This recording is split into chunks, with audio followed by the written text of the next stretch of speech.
ఏమి కాదు, కొంచెం ఉంచుకో అమ్మా, కొంచెం ఉంచుకో. ధైర్యంగా ఉండు, నీకేం కాదు. జాగ్రత్త, నీకేం కాదు, ఏం కాదు,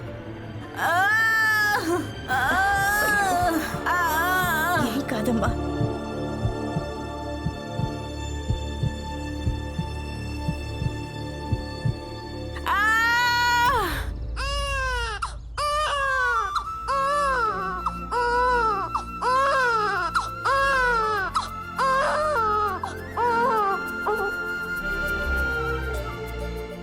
బాబు పుట్టాడు.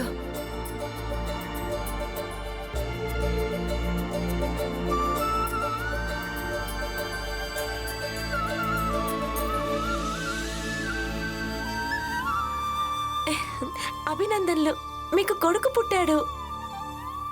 శాస్త్రి గారు, ఇలాంటి అండరాని వాళ్ళుండే ఇంట్లోకి వెళ్తారా? మీరు తర్వాత చూడొచ్చులే. గురుగారు వెళ్ళండి. మీకు కొడుకు పుట్టాడు, చూడండి. మీ కొడుకు గురువుగారు, చూడండి. ఆయన బెంగ పడకండి గురువుగారు. ఒకవేళ మా ఇంట్లోకి రావటం వల్ల మీరు అశుద్ధమైపోతే శుద్ధీకరణ కూడా చేసుకోవచ్చు కదా. వెళ్ళండి గురువుగారు.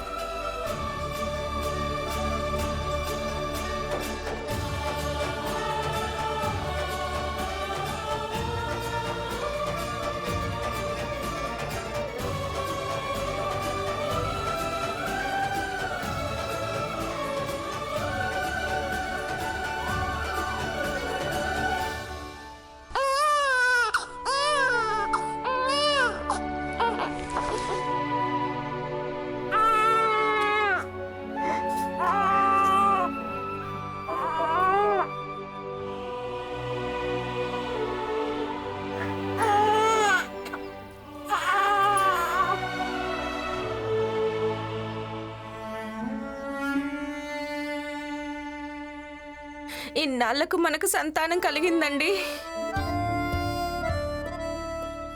మీరు నమ్మండి లేదా నమ్మకండి, భీమ్ ఇంకా రామా ఈవిడని సరైన సమయానికి తీసుకురాకుంటే జరగరాని జరుగుండేది.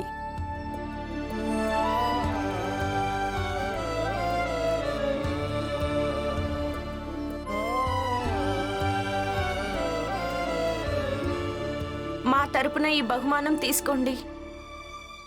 తీసుకోండి. తీసుకో. అరే, ఇస్తుంది కదా, తీసుకోమ్మా. శకురం అంటారు, తీసుకో తీసుకో.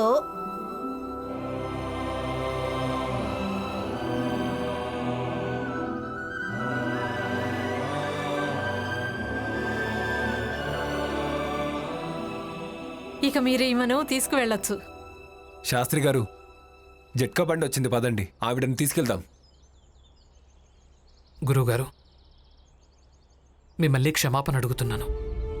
మీ ఇష్టానికి వ్యతిరేకంగా మీ భార్యను మేమిక్కడికి తీసుకుని వచ్చాం. అలాగే మా జాతి ఆడవాళ్లు మీ భార్యను ఇంకా మీ బిడ్డను తాకారు. వీళ్ళిద్దరూ అశుద్ధమైపోయి ఉంటారు. మీరు వీళ్ళిద్దరికీ తప్పకుండా శుద్ధీకరణ చేయించండి.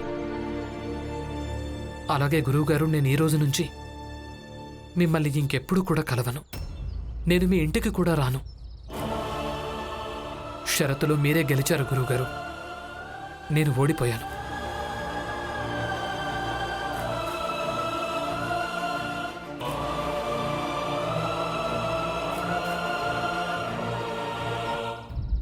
షరతులో నేనే గెలిచాను. ఎవరు షరతు పెట్టారో తను ఒక ఉపాధ్యాయుడు.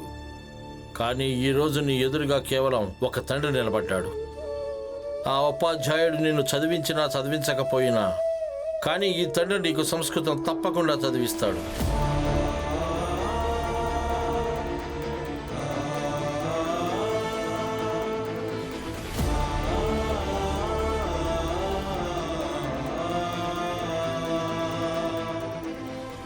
శాస్త్రి గారు, ఈ అంటరానివన్నీ మీరు చదివిస్తారా?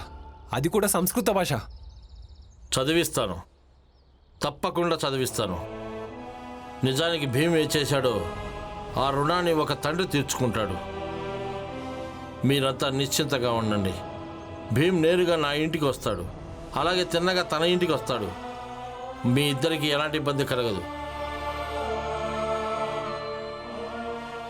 భీమ్రావ్, నేను నా భార్య ఇంకా బిడ్డతో పాటు ఇంటికి వెళ్ళాలి. ఇక నువ్వు వాళ్ళని జట్కా బండి దాకా తీసుకొస్తావా? అలాగే గురుగారు.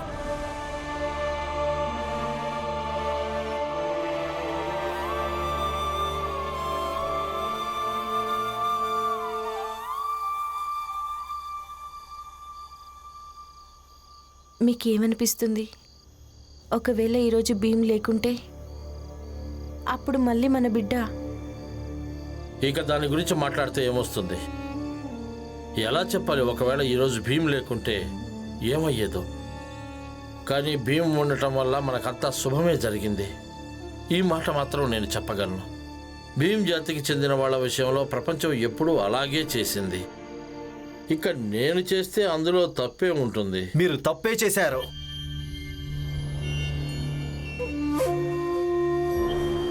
చాలా తప్పు చేశారు. వాడికి సంస్కృతం నేర్పిస్తానని నిర్ణయించుకొని. ఎందుకంటే నరోత్తం, ఇక్కడ కష్టం వచ్చినప్పుడు నువ్వైతే జారుకున్నావు. కానీ భీమ్ కష్టపడ్డాడు. తన కష్టానికి ఫలితం నాకు దక్కి తీరాల్సిందే. మర్యాదల్లో ఉండండి శాస్త్రి గారు.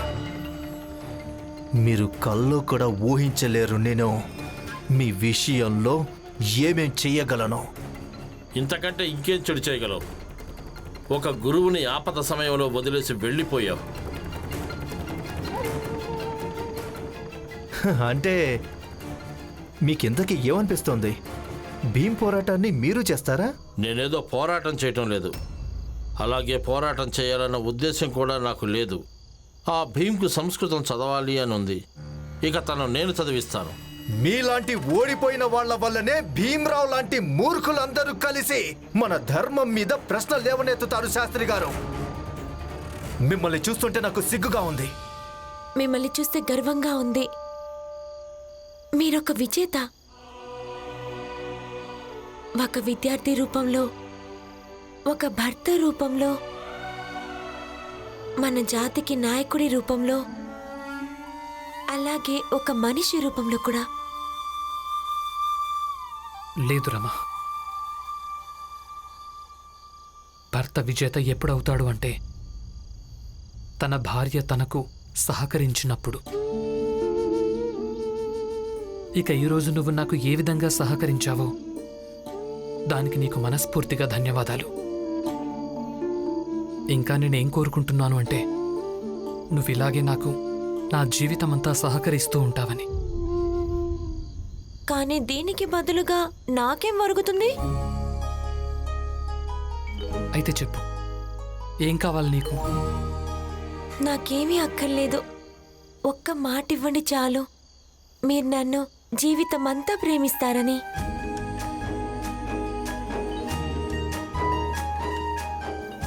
నేను నీకు మాటిస్తున్నాను, నేను నిన్ను జీవితమంతా ప్రేమిస్తూనే ఉంటాను.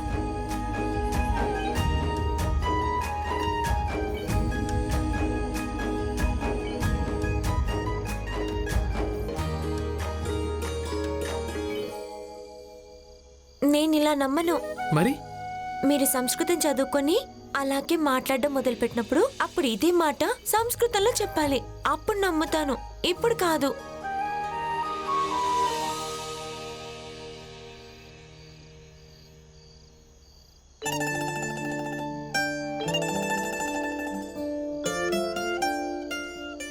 నీకు ఇంకొక మాట కూడా ఇస్తున్నాను. కేవలం సంస్కృతమే కాదు, జీవితంలో నేను ఏ భాషలు నేర్చుకున్నా ప్రతి ఒక్క భాషలో నీకు ఇదే చెప్తాను. నేను జీవితమంతా నిన్ను ఇలాగే ప్రేమిస్తూ ఉంటానని.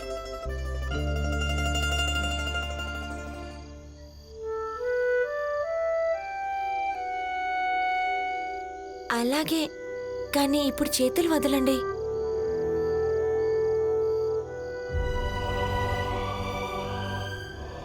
భీమన్నయ్య, భీమన్నయ్య,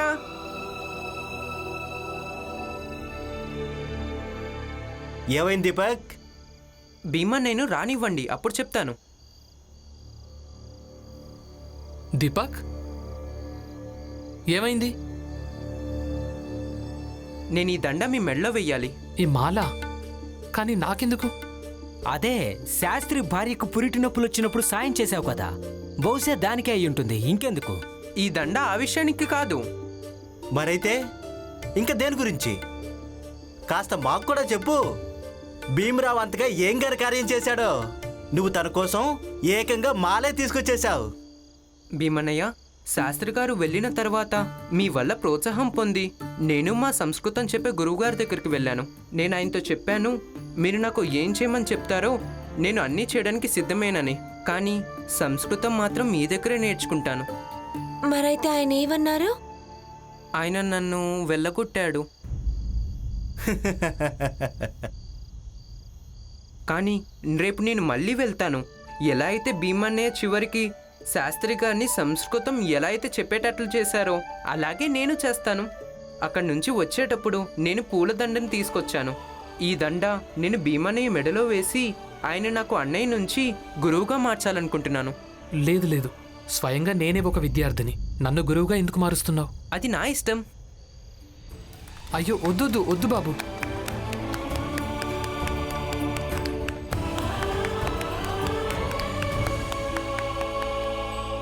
చూస్తున్నావా అత్తయ్య, భీమ్రావ్ ఇప్పుడు ఆకాశంలో తేలిపోతాడు. అభినందనలు భీమరావు, అభినందనలు.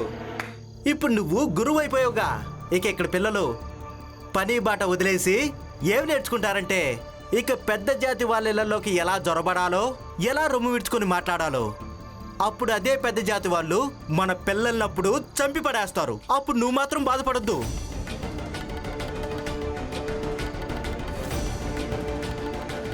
చూడండి బాబాయ్, నేను కూడా మిమ్మల్ని నా గురువుని చేసుకోవాలనుకున్నాను.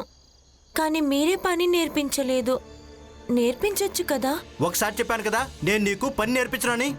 ఎందుకు ఇబ్బంది పెడుతున్నావు? నాకు ఎవరికి గురువు కావాలని లేదు. పని నేర్చుకుంటుందంట. రమా, నీకు ఇదే పని నేర్చుకోవాలనుంది కదా, అయితే ఆనందన్నయ్య దగ్గర నేర్చుకో. ఆయనకదంతా వచ్చు. అవును భీమ్, గుర్తు చేసి మంచి పని చేసావు. రమా, భీమ్ చెప్పింది నిజమే, నువ్వు ఆనంద్ దగ్గరే నేర్చుకో. అలాగే నేర్పిస్తాను. అందరూ పదండి, రాత్రి బాగా పొద్దుపోయింది. పదండి. వెళ్ళు, ఇంటికి వెళ్ళు దీపక్. శాస్త్రికి చాదస్తం ఎక్కువైంది. ఇక తను కూడా కాలేజీలో ఆ నామ్ జోషి ఇంకా ఖుదా బక్షిలాగే ఆ భీమరావుకు సహకరిస్తాడు. బాబాయ్ భీమరావు మన ఇంటికి తిరిగొచ్చేశాడు. భీమరావు సంస్కృతం చదవడం మొదలుపెట్టాడు. ఇక మనం ఇక్కడ పెద్ద జాతి వాళ్ళం అయ్యుండి వాడికి వాడి స్థోమత ఏంటో చూపించాలని ఆలోచిస్తూ కూర్చున్నాము. చూపిద్దాం, మన స్థోమత ఏంటో చూపిద్దాం నరోత్తం. కొంచెం ఓపిక పట్టు. అలాగే జీవితంలో ఒక్క విషయం ఎప్పుడూ గుర్తుపెట్టుకో, ఎవరైనా సరే ఒక వ్యక్తికి లేకపోతే పరిస్థితికి భయపడడు. వాణ్ణి ఓడించడం కొంచెం కష్టమే. ఈ భీమరావు కూడా ఎవ్వరికీ భయపడడు. వాణ్ణి ఓడించడం కోసం సరైన అవకాశం కోసం ఎదురు చూడాల్సి వస్తుంది. నిజం చెప్పారు బాబాయ్. మరి ఎదురు చూడడం ఎందుకు?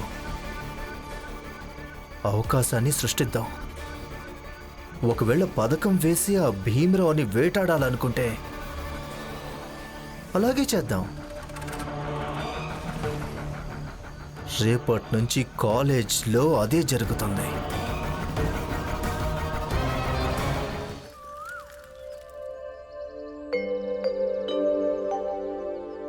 రమా, ఈ చెప్పుని ఈ విధంగా పట్టుకోవాలి. తర్వాత ఇలా దారంతో ముడివెయ్యాలి. ఇక దీన్ని ఇలా పట్టుకోవాలి, లేదంటే చేతికి గాయమవుతుంది.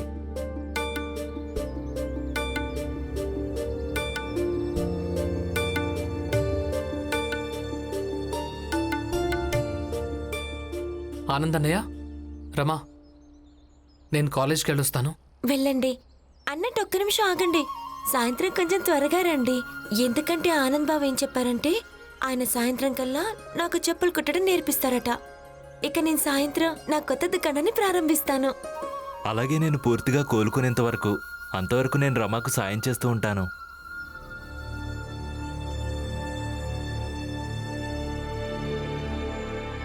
భీమ్, ఎలా అనిపిస్తుంది? ఏ పన్నైతే నువ్వు వదిలేయమని ప్రపంచానికి చెప్తూ తిరుగుతుంటావో అదే పని ఇప్పుడు నీ భార్య చేస్తుంది. ఇక నుంచి ఎవరితోనూ ఇప్పుడు ఇలా మాత్రం చెప్పొద్దు. పని పాట వదిలేసి చదువుకోవడం మంచిదని. లేదండి, మీరు నన్ను అపార్థం చేసుకుంటున్నారు. నేను చెప్పిన మాటకు అర్థం ఇదైతే కాదు, ఏ పనైనా చిన్నదో పెద్దదో అవుతుంది అని. కానీ ఒకవేళ ఏ జాతి వాళ్ళైనా ఏదైనా పని చేస్తూ ఉంటే దాని అర్థం వాళ్ళు ఎప్పుడూ అదే పని చేస్తూనే దానిలోనే ఉండిపోవాలని కాదు కదా. నేను చెప్పాలనుకుంది కేవలం ఇంతే. బాబు భీమ్, ఎక్కువగా ఆలోచించకు. రమ ఏం చేస్తుందో అది పూర్తిగా సరైందే. ఇక ఇలాంటి పరిస్థితుల్లో ఏ ఆదర్శ భార్య అయినా ఇదే చేస్తుంది. మీరు చెప్పింది నిజమే నాన్న. కానీ ఇక్కడ ఏదైతే జరుగుతోందో అది నాకు ఏమాత్రం ఆదర్శప్రాయంగా అనిపించటం లేదు. కాని బాబు, వర్తమానంలోని ఆదర్శ స్థితి ఇదే. కానీ నువ్వు కేవలం నీ భవిష్యత్తు గురించి ఆలోచించు అంతే. పదరాంజీ మిల్లుకెళ్దాం. పద బాబు.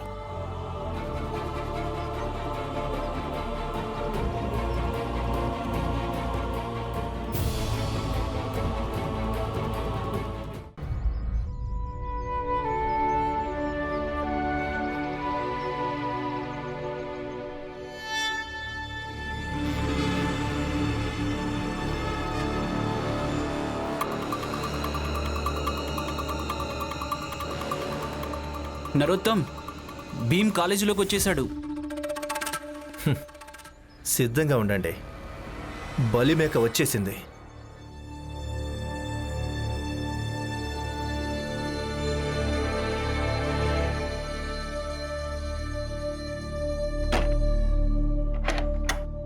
ఏంటిది? శత్రుత్వం పెట్టుకుంటే శత్రుత్వం చూపించాలి కదా. నేను కాలేజ్కి తిరిగి వచ్చేసాను. ఇక నుంచి నువ్వు ఇక్కడ బ్రతకటం, ఉండటం, చదవటం అన్నీ కష్టమైపోతాయి. చూడండి, మీరు అకారణంగా గొడవ పడుతున్నారు. మీకు కూడా తెలుసు మీ భయంతో నేను కాలేజ్కి రావడం మానేయను అని, మీ ఇంట్లో ఉండడం కూడా మానేయను, అలాగే చదవడం కూడా మానేయను అని. సదాశివ్, చూస్తుంటే శుద్ధీకరణ చెయ్యక తప్పదనిపిస్తుంది. ఏంటి?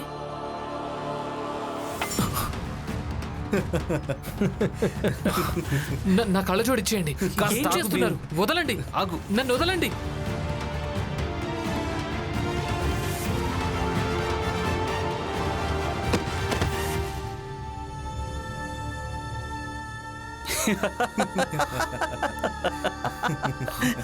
నా కళ్ళ చూడివ్వండి, నా పుస్తకం ఇవ్వండి.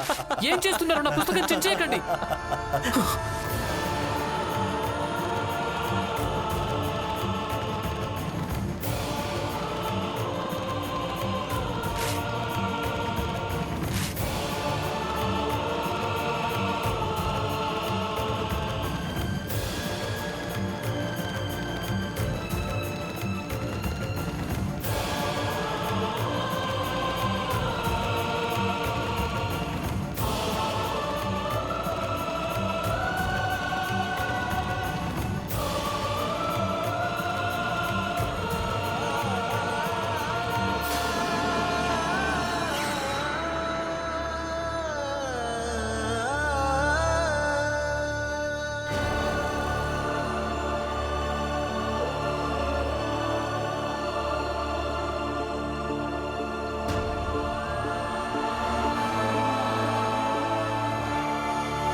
అద్భుతం, వీడికి కళ్ళజోడు లేకున్నా కూడా కనిపిస్తుందే. ఒకవేళ కనిపించకపోయినా కూడా భీమ్రావ్, నువ్వు నీ మనసు కళ్ళతో చూడు. నువ్వు నీ జాతిని గుర్తించు. ఇప్పుడు వెళ్ళు. ప్రిన్సిపల్కు కంప్లైంట్ ఇవ్వాలనుకుంటే ఇవ్వు. అయినా ప్రిన్సిపల్ మహా అయితే ఏం చేస్తాడు? కాలేజీలోంచి తీసేస్తాడా? అయితే తీసేయని. ప్రిన్సిపల్ కాలేజీలోంచి ఎంతమందిని తీసేస్తాడు? అయినా కూడా కాలేజీ నుంచి తీసేయడం ప్రిన్సిపాల్ చేతుల్లో లేనే లేదు.